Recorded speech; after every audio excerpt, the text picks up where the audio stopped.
ലോകാവസാനത്തെക്കുറിച്ച് അല്ലാഹു പറഞ്ഞ ഈ മഹാത്ഭുതങ്ങളൊക്കെ നടക്കുന്നതിന്റെ മുമ്പ് ലോകത്ത് വരാനുണ്ട് മസീഹുദ് ദജ്ജാൽ, ലോകത്ത് വരുന്നുണ്ട് ദാബത്തുൽ അർള്, അത് കഴിഞ്ഞാൽ നടക്കാൻ പോകുന്നുണ്ട് സൂര്യൻ പടിഞ്ഞാറ് നിന്ന് ഉദിക്കുന്നത്, തുലൂഉ ശംസി മിൻ മഗ്രിബിഹാ, സൂര്യൻ പടിഞ്ഞാറ് നിന്ന് ഉദിക്കാൻ വല്ല പ്രയാസവുമുണ്ടോ?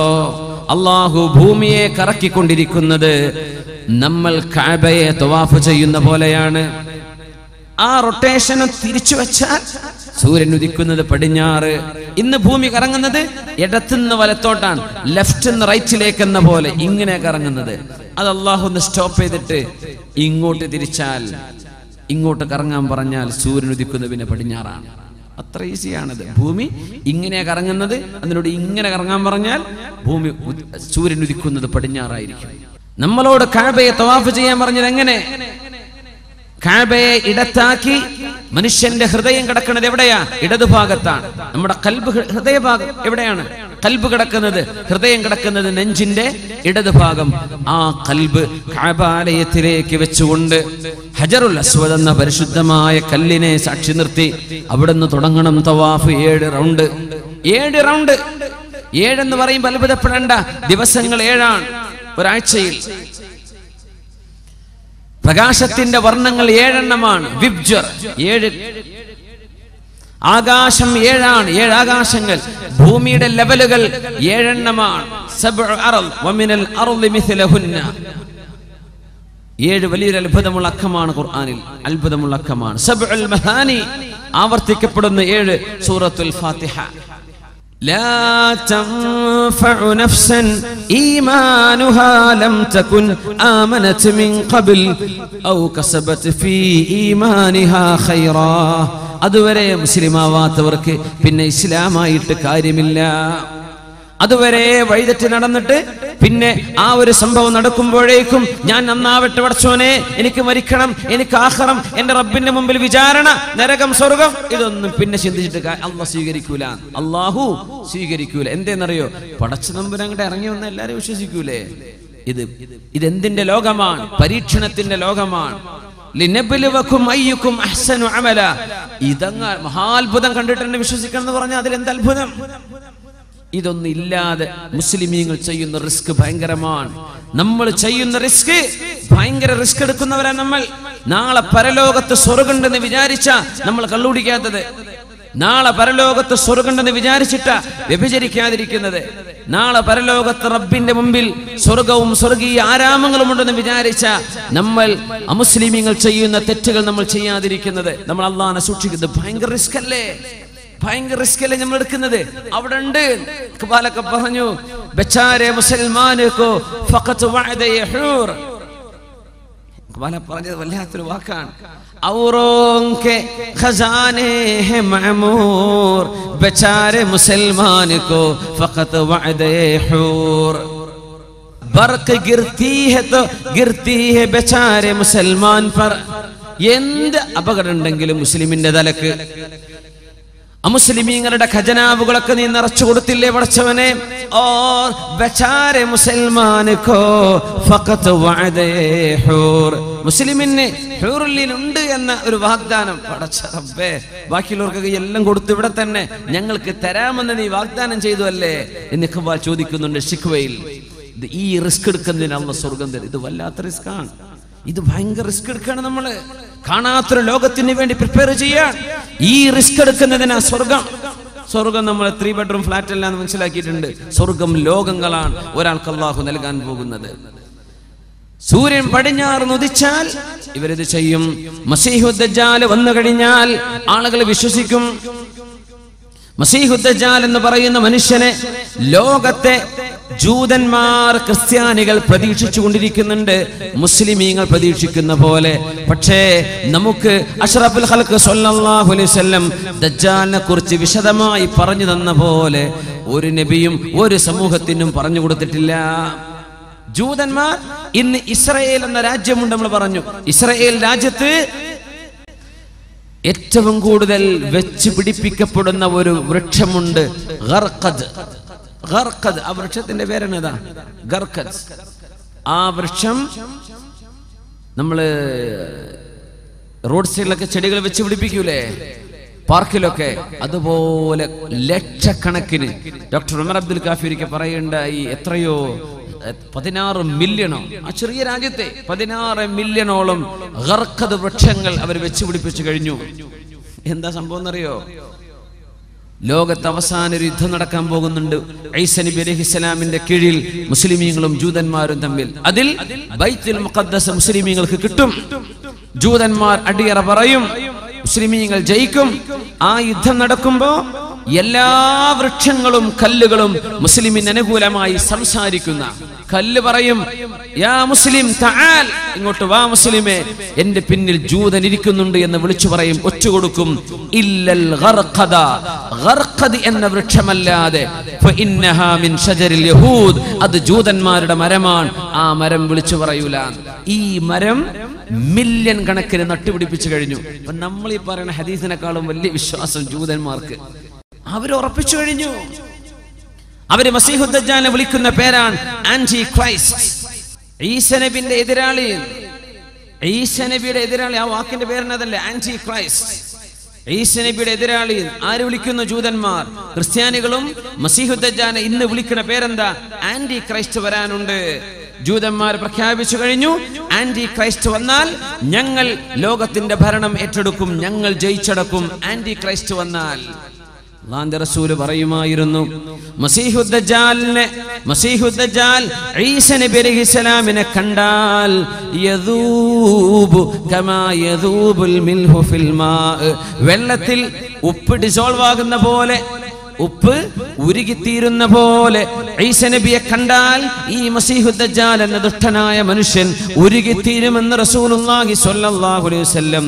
ഈ മസീഹുദ് ദജ്ജാലിനെ വധിക്കുന്നത് മഹാനായ ഈസാ നബി അലൈഹിസ്സലാമാണ്. ഈസാ നബിയാണ്. യഖ്തുലുഹു ഈസാ ഇബ്നു മറിയം, ഈസാ നബി, മറിയമിന്റെ പുത്രൻ ഈസാ നബി മസീഹുദ് ദജ്ജാലിനെ വധിക്കുക തന്നെ ചെയ്യും. എവിടെ വെച്ച്? ബിബാബ് ലുദ്, ലുദ് എന്ന നഗരത്തിന്റെ വാതിൽക്കൽ വെച്ചിട്ട്. ലുദ് ഇന്നത്തെ ഇസ്രായേലിലെ, ഫലസ്തീനികൾ എന്ന് പിടിച്ചടക്കിയ ഇന്നത്തെ ഇസ്രായേൽ എന്ന് പറയുന്ന ടെറിറ്ററിയിലെ പ്രധാനപ്പെട്ട നഗരമാണ് ലുദ്. ഇസ്രായേലിന്റെ എയർപോർട്ട് കിടക്കുന്ന ഭാഗം ലുദ്ദാണ്. ആ ലുദ്ദിൽ വെച്ചിട്ട് മസീഹുദ് ദജ്ജാലിനെ ഈസാ നബി പിടികൂടാൻ. പരിശുദ്ധ റസൂലുള്ളാഹി സ്വല്ലല്ലാഹു അലൈഹി വസല്ലം ഈസാ നബി മസീഹുദ് ദജ്ജാലിനെ പിടിക്കുന്ന സ്ഥലം ഇന്ന് ഇസ്രായേലിന്റെ എയർപോർട്ട്. നബി തങ്ങൾ പറഞ്ഞു, അവൻ യാത്ര പുറപ്പെടാൻ നിൽക്കുന്ന നേരത്തായിരിക്കും ഈസാ നബിയെ പിടിക്കാൻ. വല്ല ഫ്ലൈറ്റും കയറി പോകാൻ നിൽക്കായിരിക്കും, എമിഗ്രേഷൻ കഴിഞ്ഞിരിക്കുന്ന നേരത്തായിരിക്കും ഈസാ നബി പിടിച്ച് കൊണ്ടുവരുന്നത്. ഈ രീതിയിൽ ആധുനികന് മനസ്സിലാകത്തക്ക രീതിയിൽ ഹദീസിന്റെ വചനങ്ങൾ ശരിക്ക് പച്ചയിൽ പുലർന്നുകൊണ്ടിരിക്കുന്ന കാലമാണിത്. ആരാണ് മസീഹുദ് ദജ്ജാൽ? അവനിവിടെ ഉണ്ടോ? എന്താണ് അവന് സംഭവിച്ചത്? എന്താ നമുക്ക് കാണാൻ പറ്റാത്തത്? അവൻ ആരെങ്കിലും കണ്ടവരുണ്ടോ? നബി സല്ലല്ലാഹു അലൈഹി വസല്ലം തങ്ങളുടെ കാലം, ആ ഗോത്രത്തിലെ 30ഓളം ആളുകൾ അവർ ഒരു യാത്ര പോവുകയാണ്. ആ യാത്രക്കാരിലുണ്ട് മഹാനായ സുഹാബി തമീമുദ് ദാരി റളിയല്ലാഹു അൻഹു. അപ്പോ 30ഓളം വരുന്ന ആളുകൾ, ലഖ്മ ജുദാം എന്ന ഗോത്രത്തിലെ 30ഓളം ആളുകൾ കടലിൽ യാത്ര പോയ ചരിത്രം സ്വഹീഹ് മുസ്ലിമിൽ കാണാൻ കഴിയും. സ്വഹീഹായ ഹദീസ്. ആ യാത്രക്കാരിലുണ്ട് മഹാനായ തമീമുദ് ദാരി റളിയല്ലാഹു അൻഹു. തമീമുദ് ദാരിയെ ഓർമ്മ വരണം. ആ സ്വഹാബിയാണ് ഉമറുൽ ഫാറൂഖ് റളിയല്ലാഹു അൻഹുവിന്റെ കാലത്ത് തറാവീഹ് നിസ്കാരം 20 റക്അത്ത് നിർവഹിക്കപ്പെട്ടപ്പോൾ ആ 20 റക്അത്ത് തറാവീഹിന് ഉമർ റളിയല്ലാഹു അൻഹു ഇമാം നിർത്തിയിരുന്ന സ്വഹാബി. 2 സ്വഹാബിമാരിൽ ഒരാൾ ഈ സ്വഹാബിയാണ് തമീമുദ് ദാരി റളിയല്ലാഹു അൻഹു. അദ്ദേഹം മുസ്ലിം ആവാനുണ്ടായ കാരണമാണ് പറയുന്നത്. ലഹ്മ ജുദാമ ഗോത്രത്തിലെ 30ഓളം ആളുകൾ കടലിൽ യാത്ര പോയി. അവരുടെ കപ്പലുകൾ തകർന്നടിഞ്ഞ് ഒരു ദ്വീപിലെത്തിപ്പെട്ട കഥയാണ് അവർ പറഞ്ഞത്. അല്ലാഹുവിന്റെ റസൂലിനോട് വന്ന് പറഞ്ഞു കൊടുത്തു. ഉമ്മു ഹാനി റളിയല്ലാഹു അൻഹ പറഞ്ഞു, അല്ലാഹുവിന്റെ റസൂൽ സ്വല്ലല്ലാഹു അലൈഹി വസല്ലം ഞങ്ങൾ എല്ലാവരെയും പള്ളിയിലേക്ക് വിളിച്ചിട്ട് പറഞ്ഞു, എല്ലാവരും ഇരിക്കിൻ.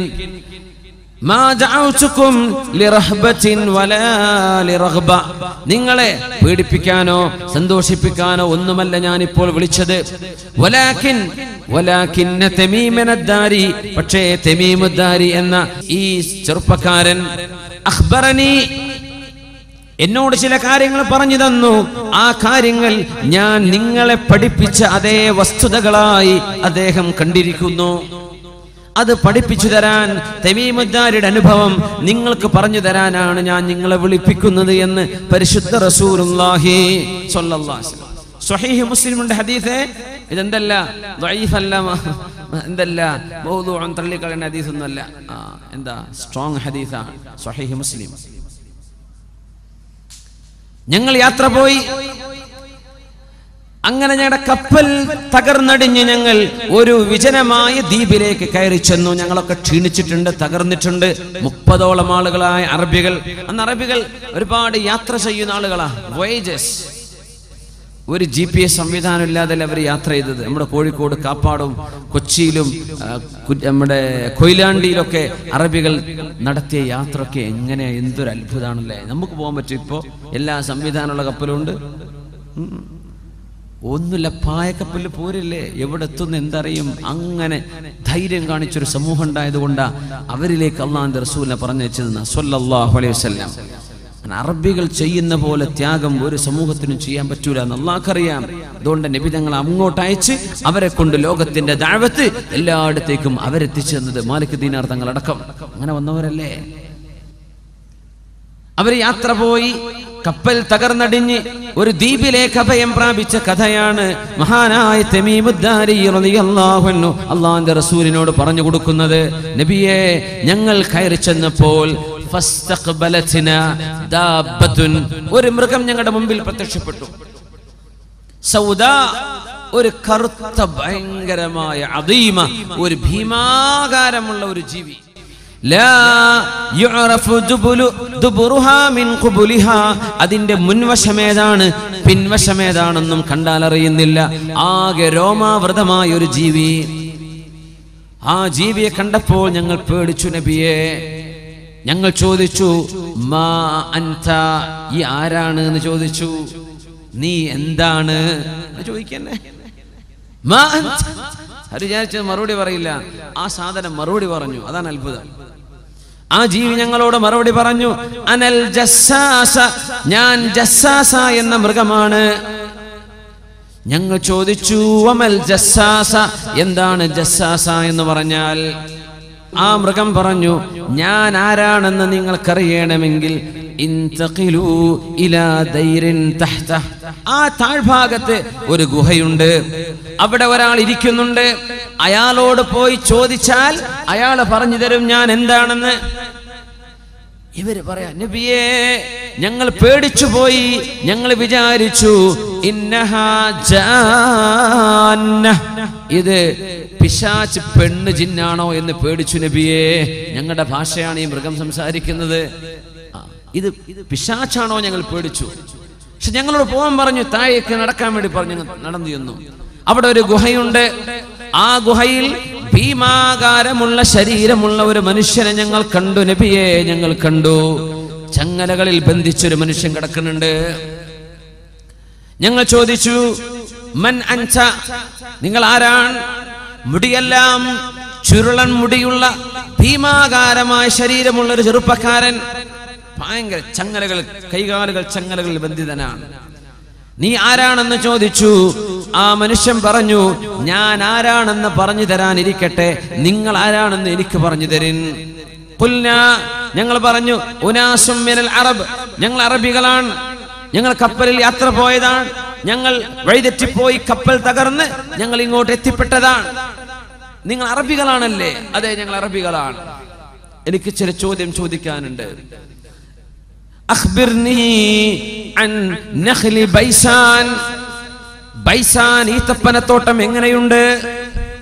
ഇന്നത്തെ ജോർഡാനിലെ ഈത്തപ്പനത്തോട്ടത്തിന്റെ പേരാണ് ഈ പറയുന്നത്. ബൈസൻ ഈത്തപ്പനത്തോട്ടം എങ്ങനെയുണ്ട്? ഞങ്ങൾ പറഞ്ഞു, കസീറത്തു ഷജർ, ഇഷ്ടംപോലെ മരങ്ങളുണ്ട്, കായ്ക്കനികളുണ്ട്. അപ്പൊ ഇയാൾ പറഞ്ഞു, അമാ ഇന്നഹു, തീർച്ചയായും ഒരു കാലം വരും, ആ ഈത്തപ്പനത്തോട്ടത്തിൽ ഒന്നുപോലും കായ്ക്കാതെ നിൽക്കുന്ന ഒരു കാലം വരാനുണ്ട്. അഖ്ബിർനി അൻ ബുഹൈറത്തി തബരിയ, തബരി തടാകത്തെ കുറിച്ച് പറഞ്ഞു തരൂ. ഷാമിലെ തബരി തടാകത്തെ കുറിച്ചാ ചോദിക്കുന്നത്.